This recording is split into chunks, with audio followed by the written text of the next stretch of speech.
What made it that California was so highway Well, the cities developed rapidly from the 1940s onward. The car companies, I'm sure you know the stories from Los Angeles, but here in San Diego as well, they bought up the trolley system and run them into the ground because they wanted to make money on real estate and make money selling cars. So all those things came together and it was part of a time after World War II when families could afford at least one car, sometimes two cars, and so the cars were affordable, and we had a very pro car culture. Cars got bigger and bigger with big wings and fins on them, and they went from 6 cylinders to 8 cylinders, and they became huge, and gas was very cheap up until 1979. So all those factors came together to create a car culture. I think one of the problems of American planning is it's mostly reactive rather than proactive.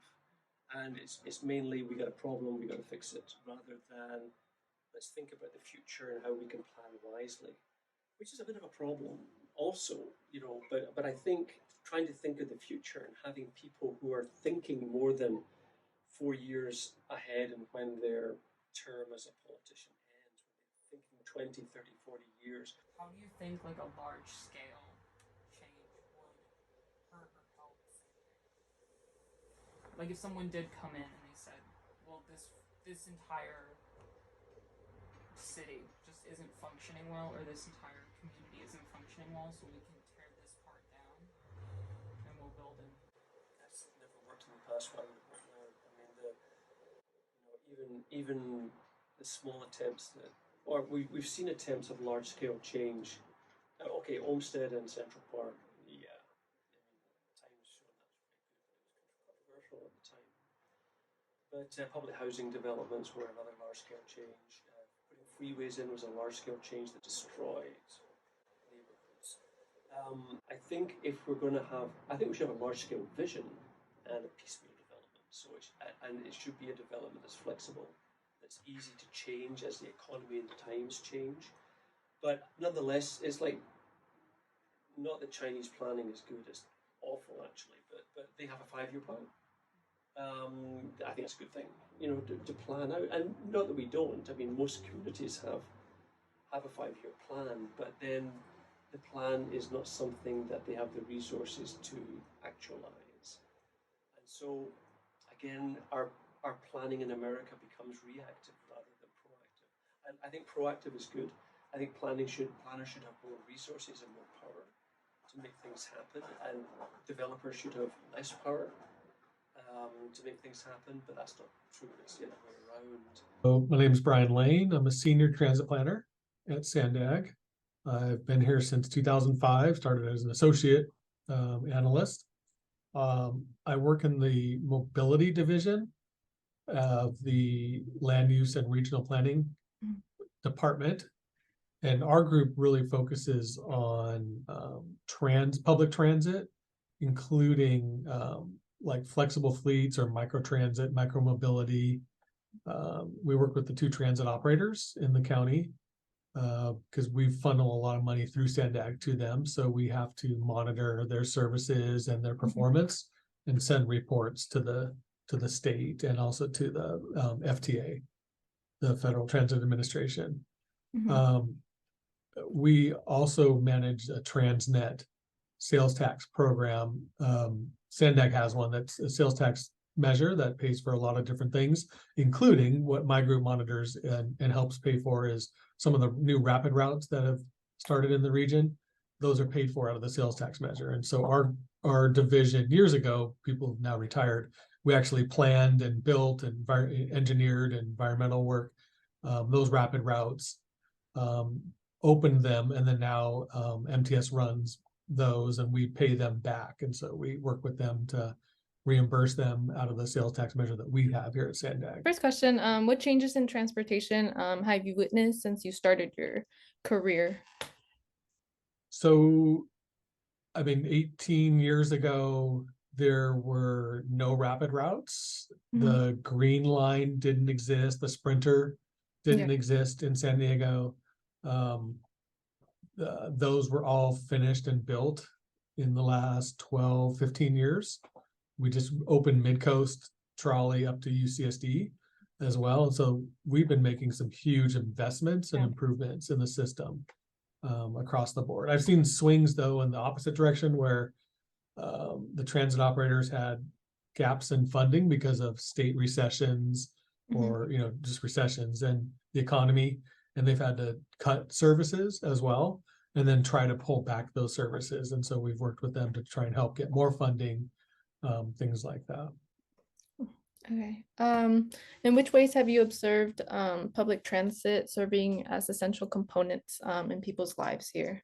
Them was a youth free transit for youth. And so Zach and I got to work on that pilot project where we worked with social equity groups, CBOs around the region, and talked to them and said, hey, San Diego is committed to this. We'd like to spend about $8 to $10 million a year on something. How would you like to spend it on? And so over the course of many months and public workshops and meetings, we finally keyed in on we'd like to start the YOP, the Youth Opportunity Pass, for 18 and under as a pilot. And so we started that in May of 2022. And just being able to work with this. Right now we're doing a study to look at if we had more money, how much more transit discounts would folks like to do? You know, would it be free fare for everybody or free fare for youth 24 and under, or just low income people? And so we're just starting that project. We're going to do a bunch of public outreach next month through November and December to ask people like, how would you really like to see if we do get some more money? How would you like to do that? Would you want free fares for everybody, or would you want to increase service on a lot of the key routes and really add, you know, double frequencies from 15 minutes to every 10 minutes or something like that? Do you believe transportation methods or the absence of adequate ones have played a role in negatively affecting communities? And do you still see that today in your job? Oh, 100%. I mean, I know through the work we did with the social equity group in the communities, we really heard that, you know, all the things that have been done over 40, 50 years ago has affected them still today. And there's even transit routes that had to be rerouted because the freeway cut through instead. And so they even lost transit routes as well. And so they're looking for ways to bring those back. And so that was like one of the key goals of that last pilot that we were working on was how can we help correct those, you know, decisions that were made years ago. And our SANDAG board even, and I think late 2020, developed a social equity commitment, or there was something like that said, you know, we're going to work to continue to right those wrongs. And so I've seen it, you know, with our new board leadership at SANDAG, it's been pretty exciting over the last couple of years to see that new path forward from, you know, just keeping expanding freeways or roads to really thinking about how that effect had on the communities of concern and how transit and other modes can really help them. But I also, my group works on the Title VI program, and that's the FTA's requirement to ensure that any fare changes or service changes don't disproportionately affect low income or minority riders or residents. And so I've had a part of writing those reports in the past.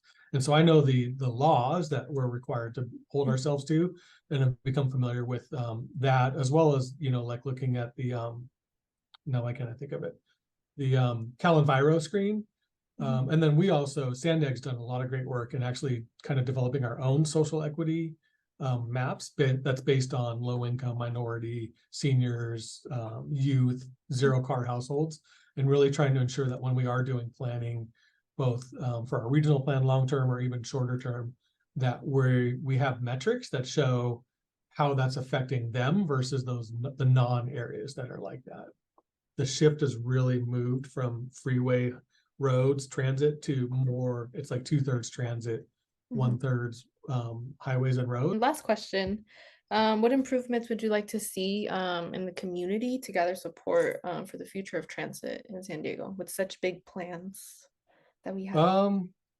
I think if we can keep building it, people will come, and that's kind of like the line we always use, right? And we've been like, I work with the bike folks downstairs, and that's kind of been their mantra as well. Is like, hey, if you build it, more people will come. And I kind of really believe that, but I do also think though that people need to use it. So Yeah. when we add, and we're seeing it, but the more people who can actually make the decision, like, and I get it, like sometimes the bus routes or trolley routes are way worse than if you could drive that yourself. But if people could more commit to actually choosing transit, at least even just once a week, rather than their commute, and show, because there's a lot of electeds and others around the county who just don't believe transit will succeed, Mhm. right? And so if more and more people, and then it would just, to me, cause like the snowball effect of, oh, people are actually using it, people are liking it.